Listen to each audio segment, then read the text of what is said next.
Hello everyone. अब आज हम देखेंगे क्वेश्चन नंबर 11 के आगे, मतलब 10 के आगे। तो 11th नंबर क्वेश्चन है, consider a gold nucleus to be a sphere of radius 6.9 Fermi in which protons and neutrons are distributed. Find the force of repulsion between two protons situated at largest separation. Why do these protons not fly apart under this repulsion? अब देखो question कहता है कि gold nucleus है, उसे आप एक sphere consider करो और जिसकी रेडियस कितना है 6.9 फेम्टोमीटर। फर्मी को हम फेम्टोमीटर कहते हैं। फेम्टोमीटर मतलब 10⁻⁻15 metre. In which protons and neutrons are distributed. हमें पता है कि प्रोटॉन्स और न्यूट्रॉन्स डिस्ट्रीब्यूटेड होता है न्यूक्लियस में। अब कह रहा है बताओ कि फोर्स ऑफ रिपल्सन प्रोटॉन्स के बीच, दो प्रोटॉन्स के बीच कितना होगा जबकि दोनों लार्जेस्ट सेपरेशन पे है। मतलब लार्जेस्ट सेपरेशन मतलब 6.9 फर्मी पे है। उसके बाद इसी क्वेश्चन का दूसरा पार्ट है, why do they this protons not fly apart under this repulsion. तो इस रिपल्सन की वजह से क्यों दो प्रोटॉन्स दूर हो जाता है। मतलब फ्लाई अपार्ट का मतलब यही है।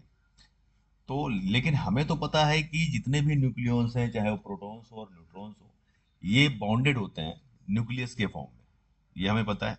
उसका वजह है कि न्यूक्लियर फोर्स जो है ना, वो इलेक्ट्रोस्टैटिक फोर्स ऑफ रिपल्सन के कंपैरिजन में बहुत ही स्ट्रांग होता है, तब तक जब तक वो फेम्टोमीटर के ऑर्डर में होता है। क्लियर? तो चलो पहले हम इस क्वेश्चन को सॉल्व करें। अब एक एक करके दोनों पार्ट देखेंगे। Question number 11। अब 11 का मैं सॉल्यूशन देखता हूं।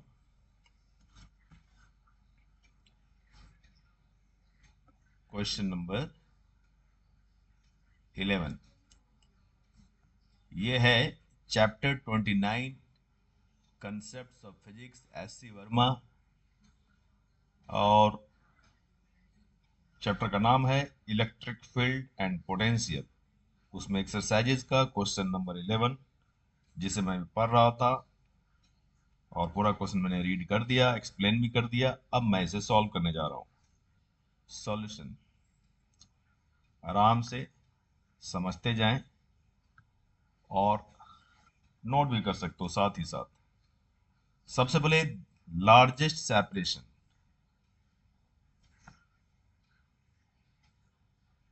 जो कि क्वेश्चन में गिवन है। लार्जेस्ट सेपरेशन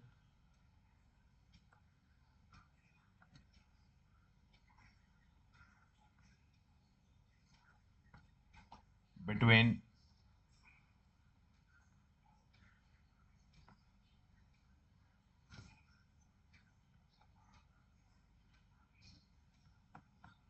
टू प्रोटॉन्स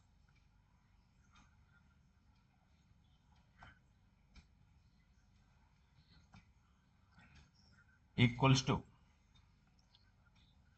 तो दो प्रोटॉन के बीच लार्जेस्ट लार्जेस्ट सेपरेशन क्या हो सकता है? देखो, ये न्यूक्लियस मान लो, तो दो प्रोटॉन बहुत दूर, मतलब मैक्सिमम डिस्टेंस पे हो सकता है अगर दोनों प्रोटॉन डायमेट्रिकली अपोजिट पॉइंट पे हो। मतलब एक प्रोटॉन ये है भाई, और दूसरा प्रोटॉन ये है। क्लियर हुआ ये बात? तो डायमीटर क्या होगा? डायमेट्रिकली अपोजिट पॉइंट पे दो प्रोटॉन है, तो ये 2 टाइम्स ऑफ रेडियस होगा। तो अब ये क्या बनेगा? 2 इंटू, और रेडियस तो आपको दिया गया है, मैंने आर को रेडियस लिखा है, 2 इंटू रेडियस लिख देता हूँ। रेडियस, और क्वेश्चन में रेडियस दिया है 6.9 इंटू 10⁻⁻15 मीटर। फर्मी लिखा है, फर्मी मतलब 10⁻⁻15 मीटर इक्वल्स टू। अब इसे मल्टीप्लाई करोगे, ये होगा 13.8 इंटू 10⁻⁻15 मीटर। तो ये तो दो प्रोटॉन के बीच मैक्सिमम सेपरेशन आ गया।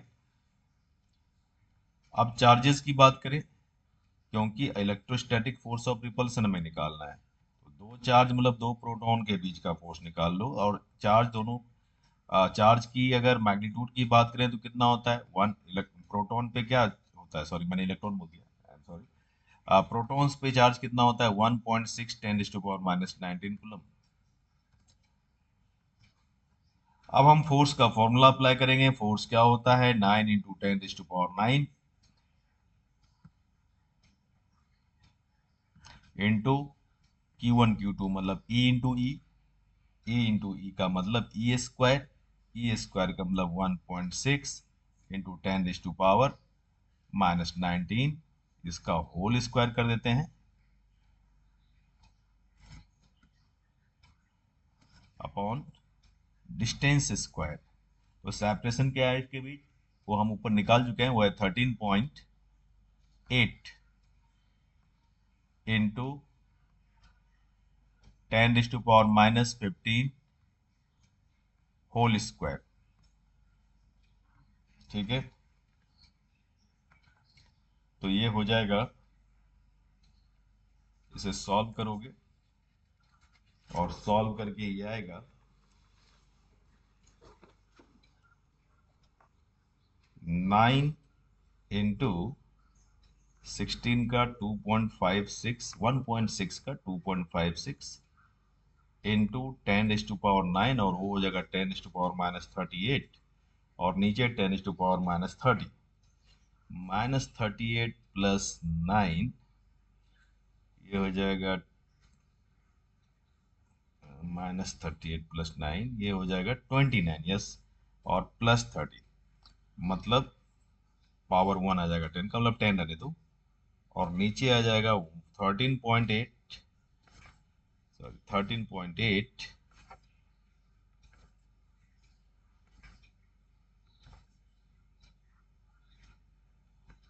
इसका स्क्वायर मतलब 13.8 इंटू 13.8, दो बार लिख देता हूँ।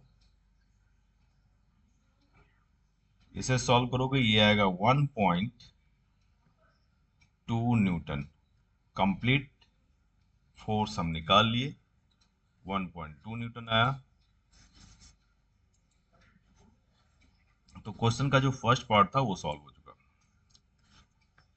अब हम बात करेंगे, ये आंसर है।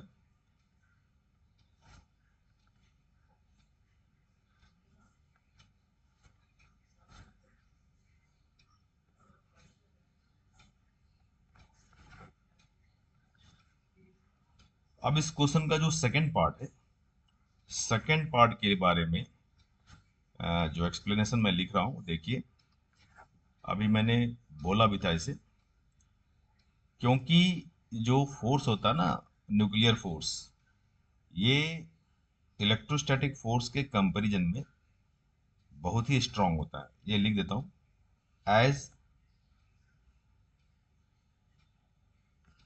The nuclear force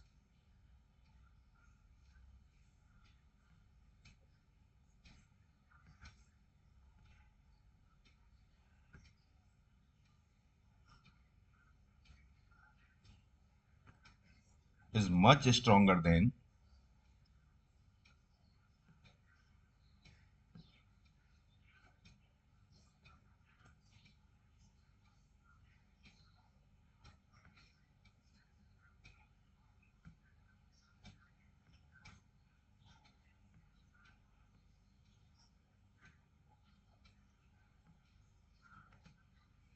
is much stronger than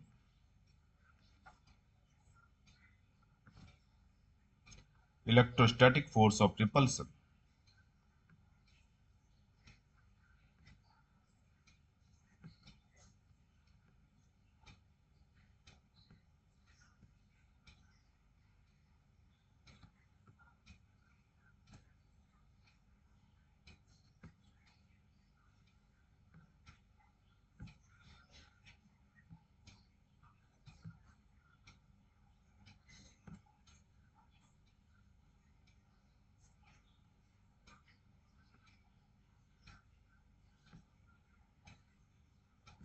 between protons.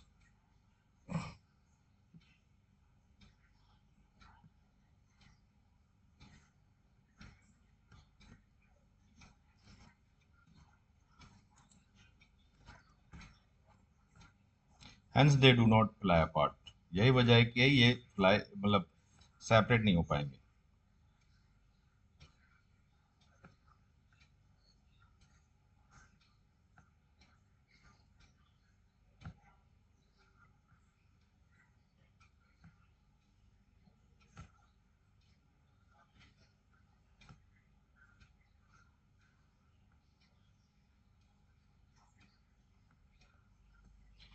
तो ये सेकंड पार्ट का एक्सप्लेनेशन है.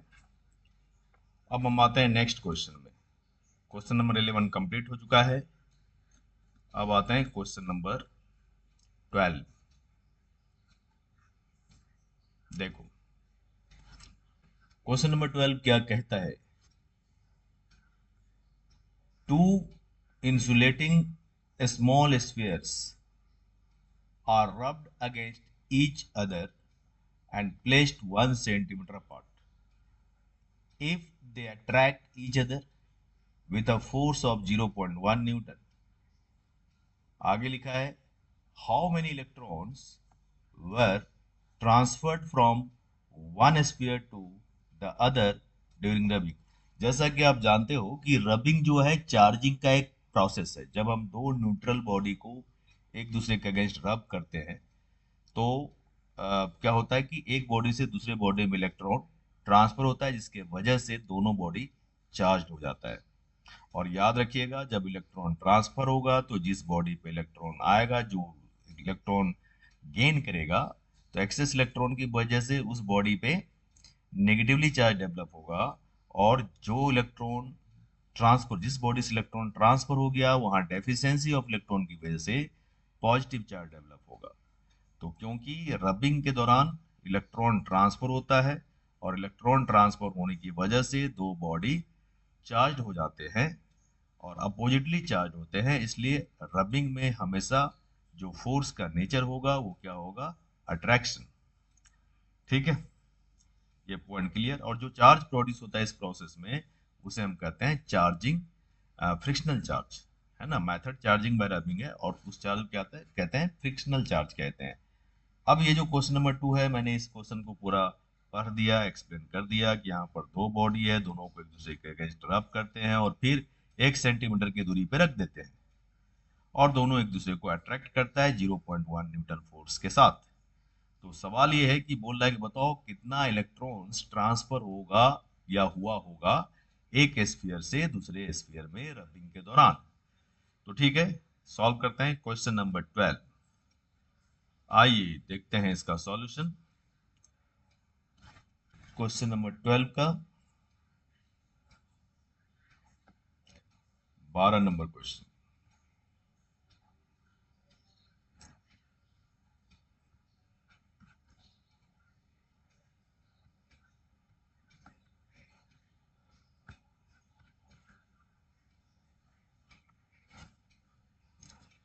तो सबसे पहले मान लो कि n number of electrons transfer हुआ. Let n equals to number of electrons transferred, number of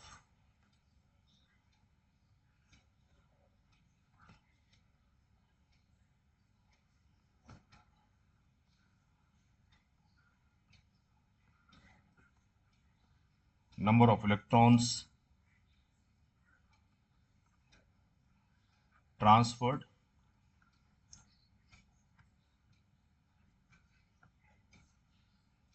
from one sphere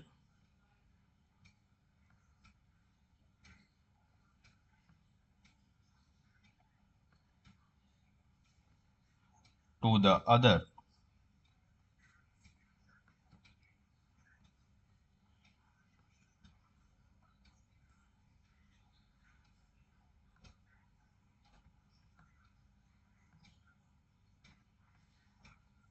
during rubbing.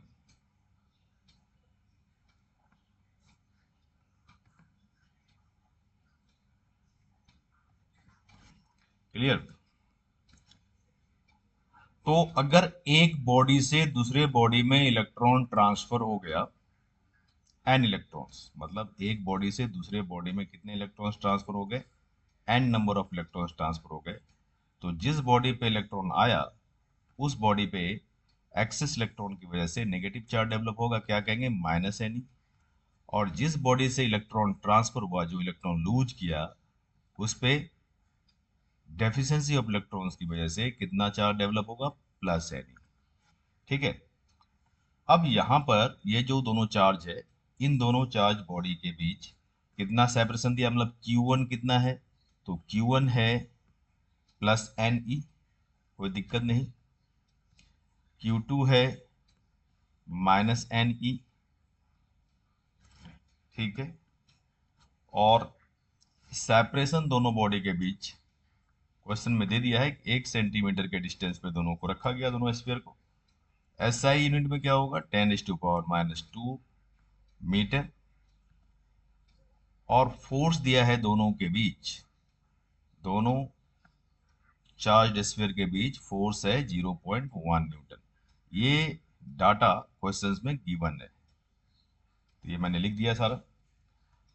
अब हम फोर्स की फॉर्मूला, फोर्स का क्या फॉर्मूला, तो फोर्स होता है 9 इंटू 10⁻⁹ इंटू Q1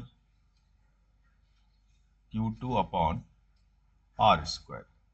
ये फोर्स का यूनिट है न्यूटन में, क्योंकि ऐसा यूनिट में वैल्यू होता है 9 इंटू 10⁹ अब यहाँ पर वैल्यू फोर्स का जो है पुट करो, 0.1 न्यूटन है, 9 इंटू 10⁹ और Q1 इंटू Q2। Q1 कितना है, तो Q1 एन ई है, मैग्नीट्यूड की मैं बात करूं, और Q2 का भी मैग्नीट्यूड एन ई है। तो Q1 Q2 क्या होगा, एन ई स्क्वायर।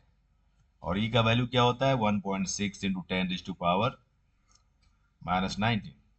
और डिस्टेंस है 10⁻⁻2 मीटर, उसका स्क्वायर करोगे 10⁻⁻4 हो जाएगा। अब हम यहां से एन ई निकाल लें, क्योंकि एन ई स्क्वायर है। तो एन ई क्या होगा, ये होगा 0.1 इंटू 10⁻⁻4 अपॉन 9 इंटू 10⁻⁹। और क्योंकि एन ई स्क्वायर है, तो स्क्वायर रूट हो जाएगा। जब एन ई की अगर बात करूं तो स्क्वायर हटा दो, इधर रूट ले लो, तो फिर ये आएगा 10⁻⁻4, और 9 ऊपर जाएगा 10⁻⁻13, और पॉइंट हटा दो 10⁻⁻14, तो ये बनेगा 10⁻⁻14, और नीचे आ गया 9, ये हो गया रूट, इसका क्या होगा 10⁻⁻7, पावर हाफ हो जाएगा, और 9 का रूट कितना होता है, 3 आ गया। ओके। तो अब ये एन ई निकाला मैंने, हमें तो एन निकालना है ना, तो एन इक्वल्स टू क्या होगा, ये होगा 10, सॉरी मैंने एक चीज गलती कर दिया यहाँ पे, ये 10⁻7 होगा, -7। ये आ गया 10⁻⁻7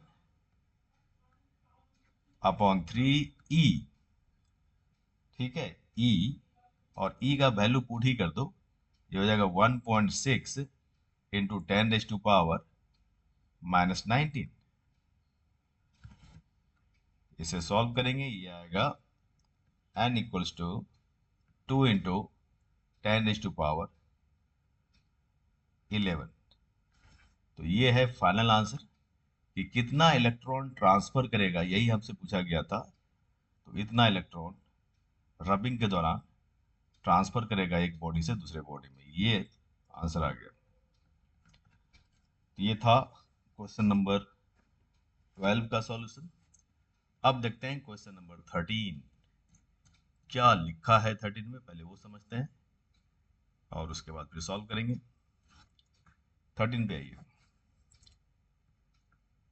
NaCl molecule, sodium chloride molecule है, is bound due to electric force between sodium and chlorine ions. When one electron of sodium is transferred to chlorine, taking the separation between the ions 2.7 into 10 raised to power uh, minus 8 centimeter. ठीक है, find the force of attraction between them, state the assumption if any that you have made. ठीक है, तो यहाँ पे देखो सबसे बड़ी बात यह है कि सोडियम क्लोराइड मॉलिक्यूल दे दिया, हमें ये पता है कि सोडियम में कितने इलेक्ट्रॉन होते हैं, 11 होते हैं। तो आउटर मोस्ट ऑर्बिट में एक इलेक्ट्रॉन है, और वो एक इलेक्ट्रॉन अगर सोडियम लूज करता है तो ये हो गया सोडियम प्लस आयन। और क्लोरीन के आउटर मोस्ट ऑर्बिट में कितने इलेक्ट्रॉन है, 7।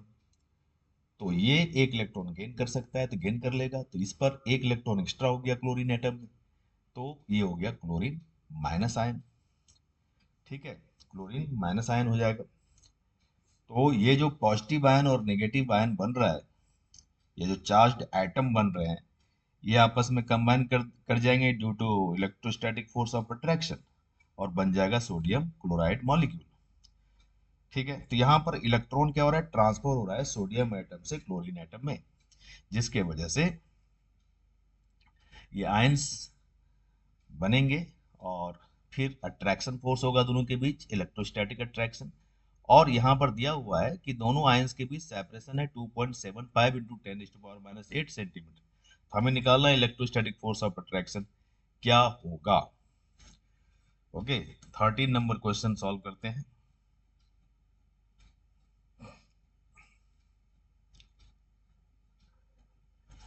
तो क्वेश्चन नंबर 13 का सॉल्यूशन,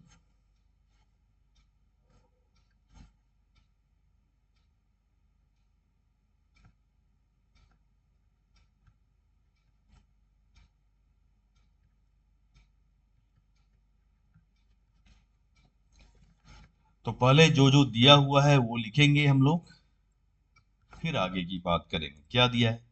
तो पहले तो सेपरेशन कितना दिया था, 2.75 इंटू 10⁻⁻⁻8 सेंटीमीटर, यही दिया है। इसे एस आई यूनिट में लिखो, क्या होगा 2.75 सेंटीमीटर है, इंटू मीटर में क्या होगा 10⁻⁻10 मीटर। ठीक है, अब चार्ज की बात करें, चार्ज कितना होगा, तो एक तो सोडियम आयन है, क्योंकि एक इलेक्ट्रॉन निकल गया तो Na प्लस, और इलेक्ट्रॉन एक इलेक्ट्रॉन गेन, सॉरी क्लोरीन एक इलेक्ट्रॉन गेन किया, ये क्लोरीन है।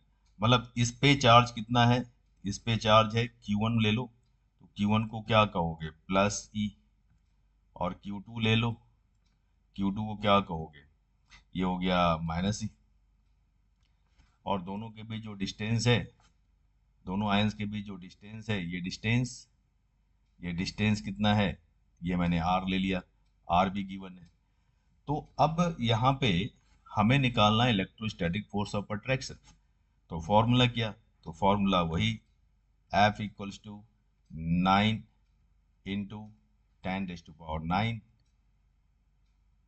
Into Q1 Q2 upon R square.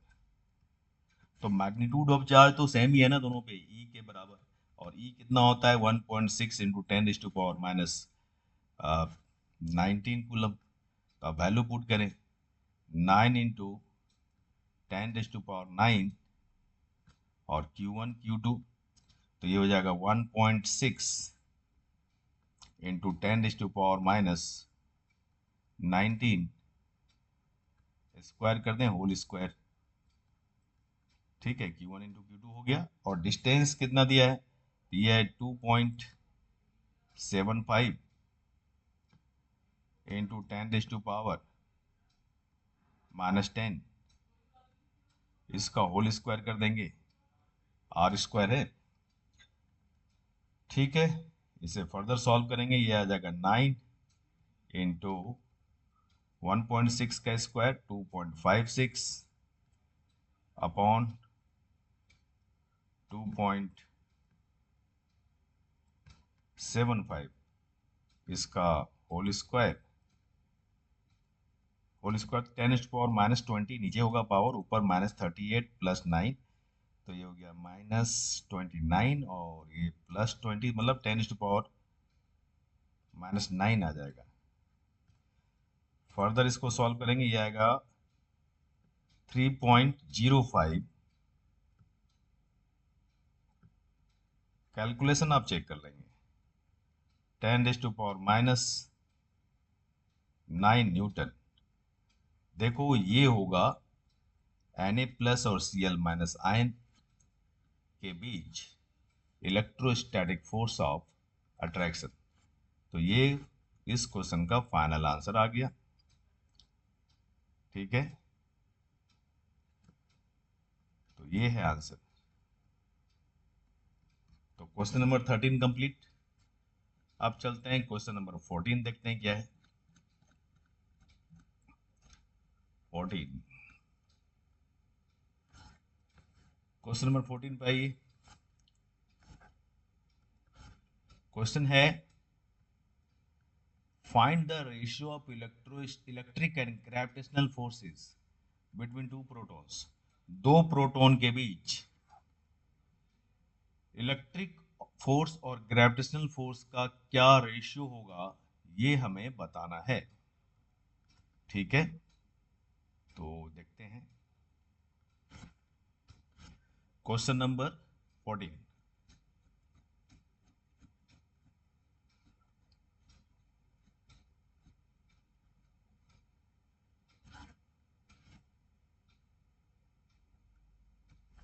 Question number 14 का सॉल्यूशन लिख रहा हूं मैं अब।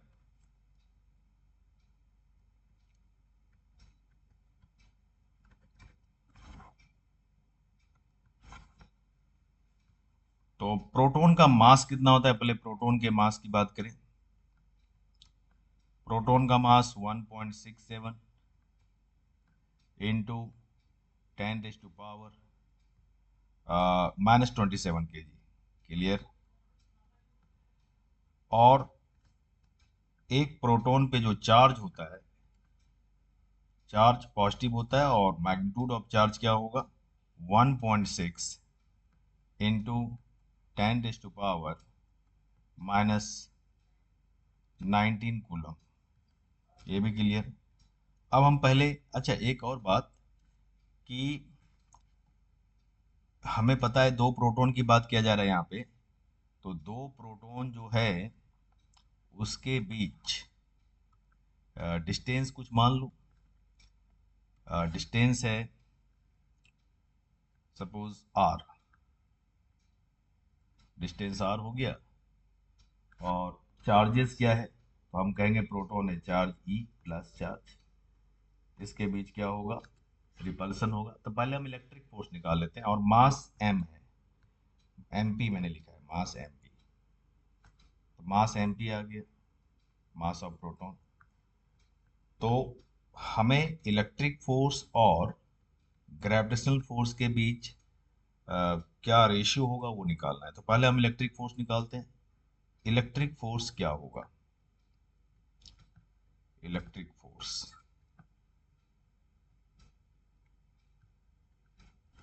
कलर पेन का चेंज कर लेता हूं। Electric force F E equals to formula 9 into 10⁻⁹। Force का फॉर्मूला वही, F E equal to 9 into 10⁻⁹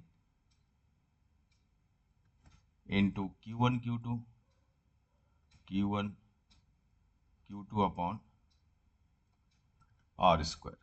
तो आ गया 9 इंटू 10⁻⁹। Q1 और Q2 सेम है, कितना है 1.6 इंटू 10⁻⁻19, इतना का होल स्क्वायर। और डिस्टेंस आ गया r, डिस्टेंस कितना है r, तो नहीं पता तो r ही रहने दो। देखो ये तो कैंसिल हो जाएगा रेशियो में। दिया आ गया फर्स्ट इक्वेशन। अब हम बात करेंगे ग्रेविटेशनल फोर्स की। तो ग्रेविटेशनल फोर्स निकालेंगे।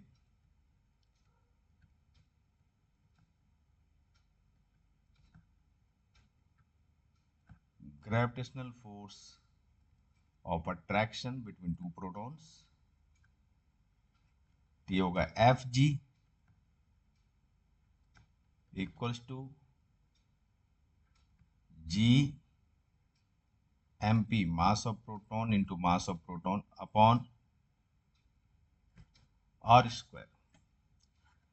तो G की वैल्यू क्या है? तो G है 6.67 इंटू 10⁻⁻11 इंटू 1.67 इंटू 10⁻⁻27 kg, यही था ना? इसका स्क्वायर हो जाएगा मास का, और डिस्टेंस वही आर स्क्वायर।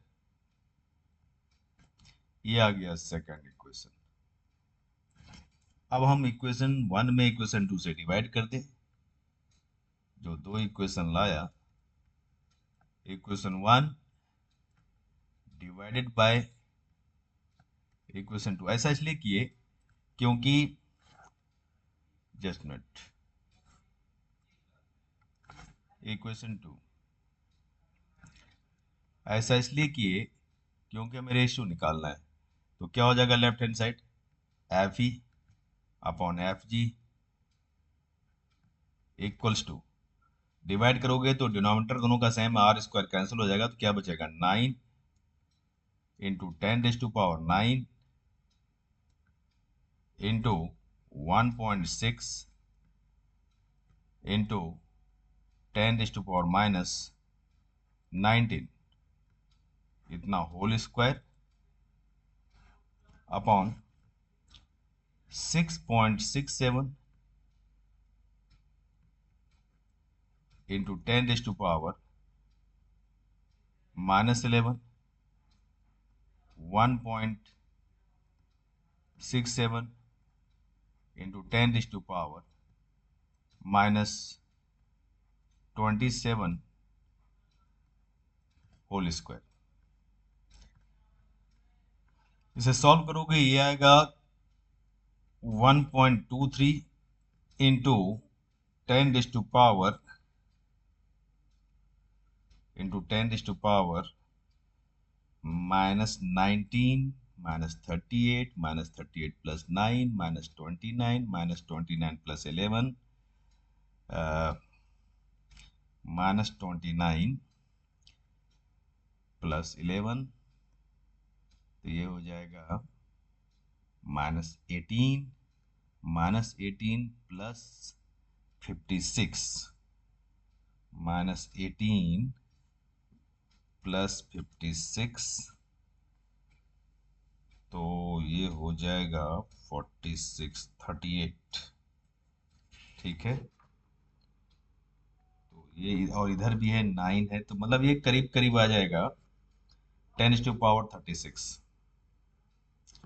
तो 1.23 इंटू 10⁻36 ये रेशियो आया एफ ई अपॉन एफ जी, इलेक्ट्रोस्टैटिक फोर्स और ग्रेविटेशनल फोर्स का रेशियो।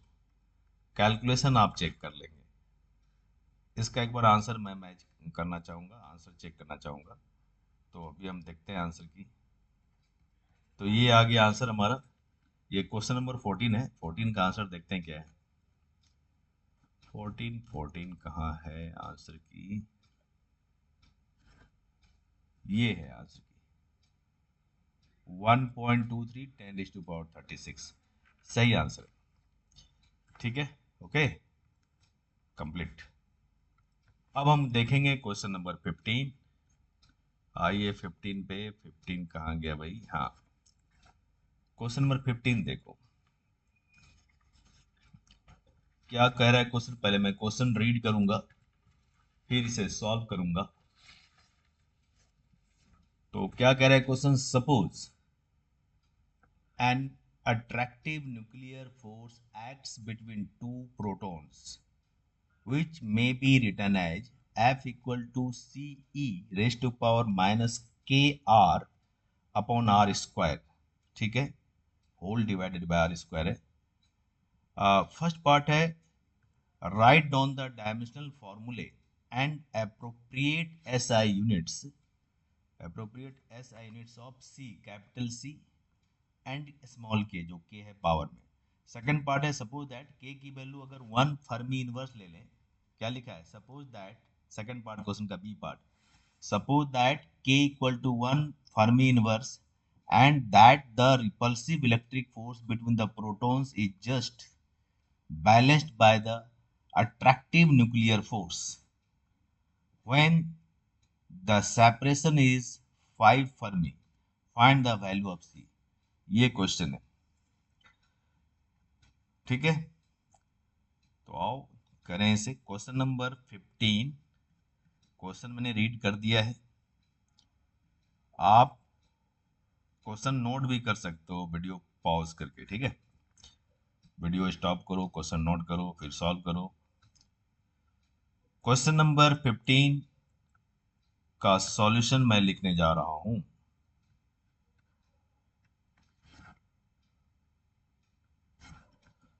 ठीक है, तो देखते हैं.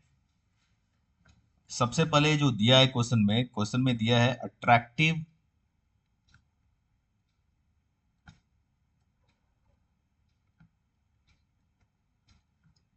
Nuclear force between attractive nuclear force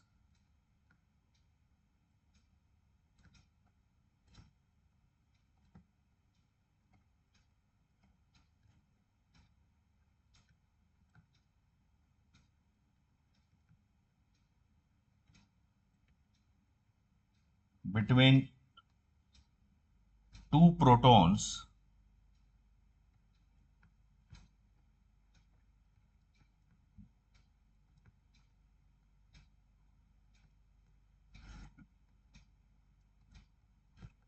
is given by. एक फॉर्मूला दिया है हमारे पास फोर्स के लिए, is given by F equals to C e raised to power minus KR upon R square. तो ये फोर्स के लिए एक न्यूक्लियर फोर्स का फॉर्मूला दिया हुआ है. ठीक है, अब फर्स्ट पार्ट जो क्वेश्चन का है वो देखते हैं. फर्स्ट पार्ट कह रहा है हमें कि डायमेंशनल फॉर्मूला बताओ और एसआई यूनिट बताओ. तो ठीक है, dimensional formula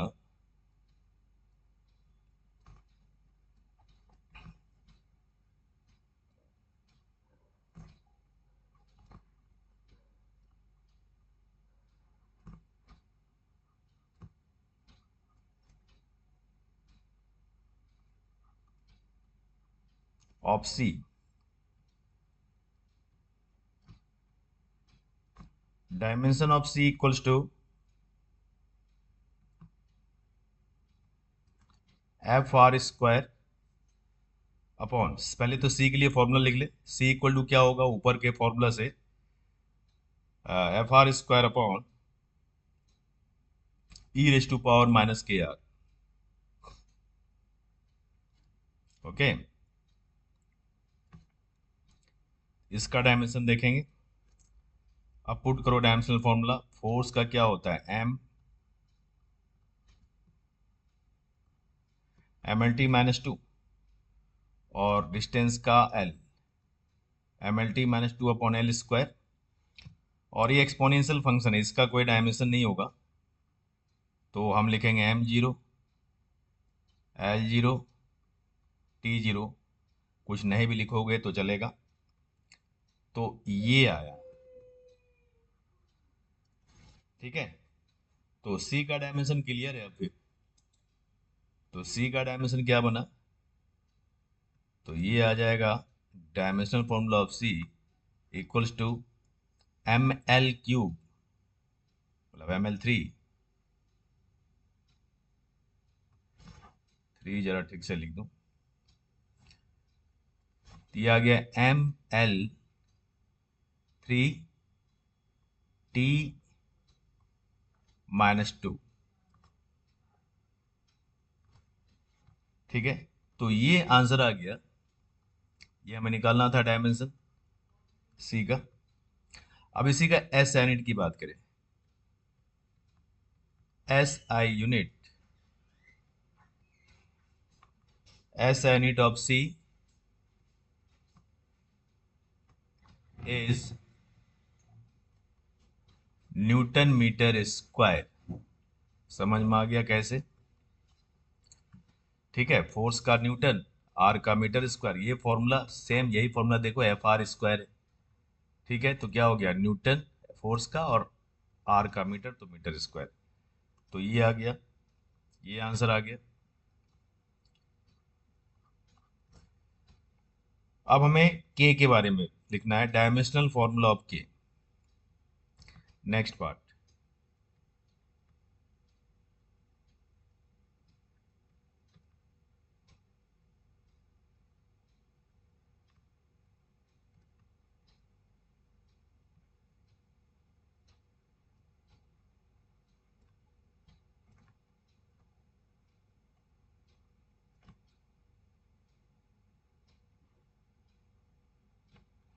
dimensional formula of के,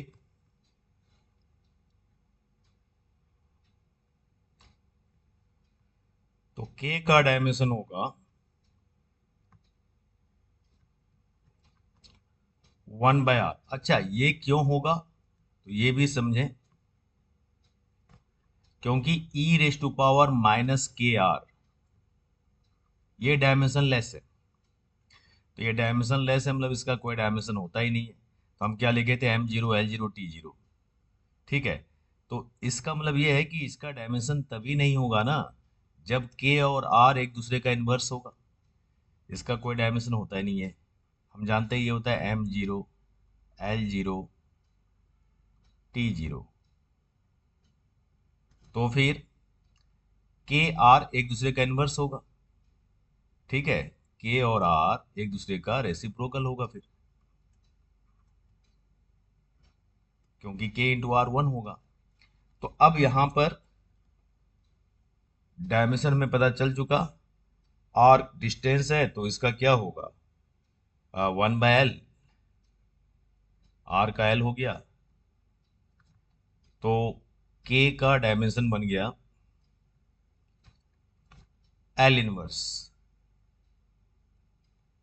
मतलब m0 एल इनवर्स t0 लिख सकते हो आप। तो ये आंसर आ गया। यह सिर्फ एल इनवर्स लिखो जो मैंने लिखा है। एस यूनिट की बात करें आप, तो मीटर इनवर्स होगा क्योंकि 1/r है। S I unit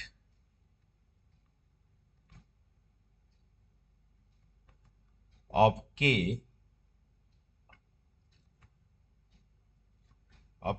is M inverse. तो ये आंसर आ गया।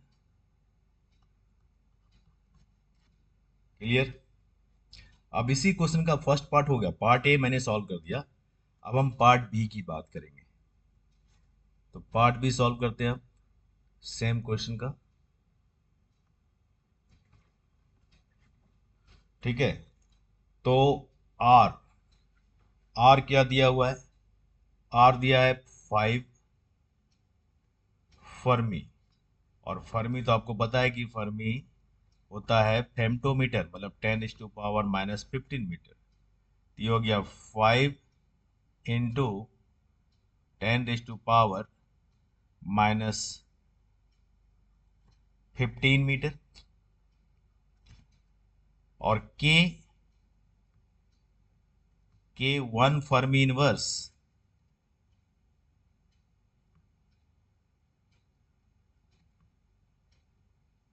ऐसा दिया है। तो बताओ ये क्या हो जाएगा, 1, और फर्मी इनवर्स क्या हो जाएगा, तो पावर होता है -15 तो +15 हो जाएगा।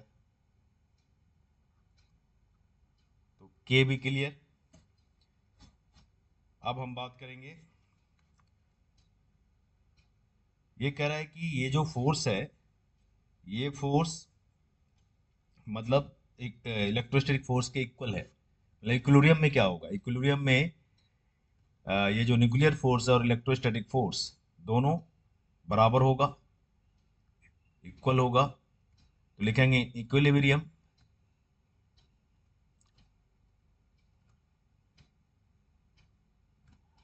इन equilibrium F E electrostatic force equal to क्या हो जाएगा, F.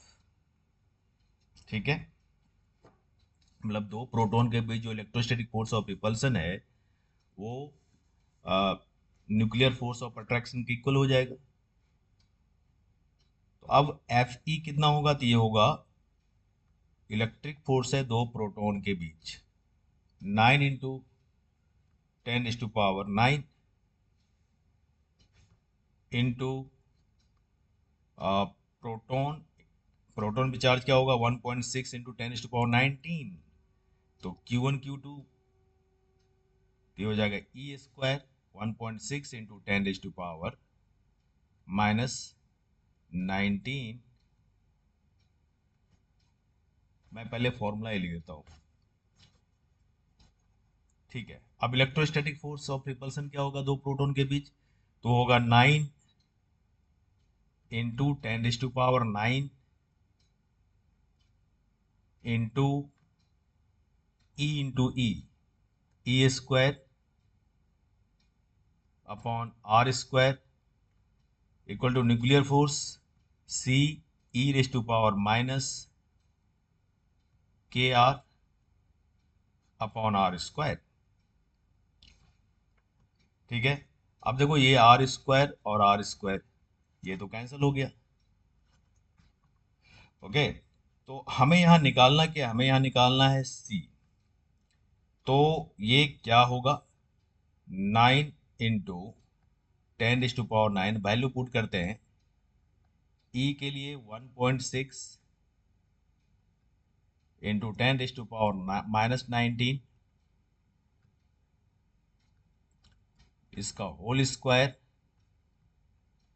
Equals to C e⁻। अब k की वैल्यू और r की वैल्यू पुट करोगे, देखो k की वैल्यू क्या दिया है, k की वैल्यू है 1 × 10⁻⁻15।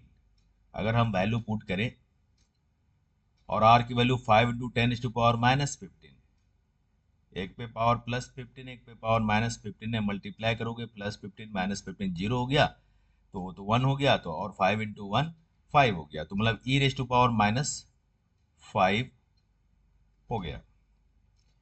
ठीक है, तो हमें c चाहिए, तो फिर c इक्वल टू क्या हो जाएगा, तो c इक्वल्स टू हो जाएगा 9 × 10⁻⁹ और 1.6 का स्क्वायर करिए 2.56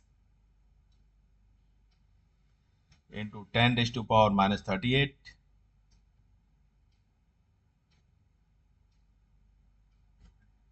अपॉन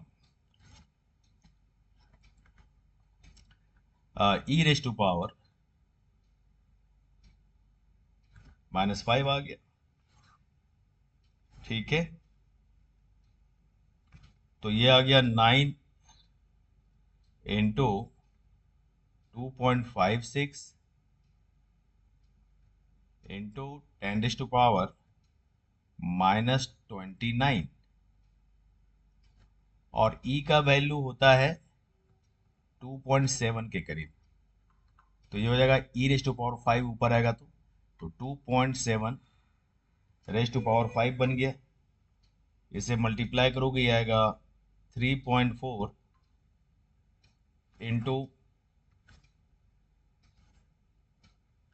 ये आ जाएगा 9 × 2.56 इंटू 2.7 ⁻⁵। ये सॉल्व करोगे, कैलकुलेशन आप चेक कर लेंगे, 3.4 इंटू 10⁻⁻26 बनेगा। ये इतना आएगा, इतना न्यूटन मीटर स्क्वायर। क्लियर, ये सी का यूनिट आ गया।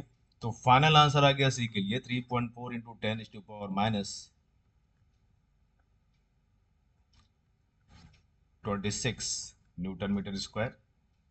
फाइनल आंसर सी का वैल्यू। तो इस क्वेश्चन में दो पार्ट थे, दोनों पार्ट कंप्लीट हो गए। क्लियर। तो क्वेश्चन नंबर 15 तक हम सॉल्व कर लिए आज। बाकी नेक्स्ट वीडियो में हम 16 से स्टार्ट करेंगे।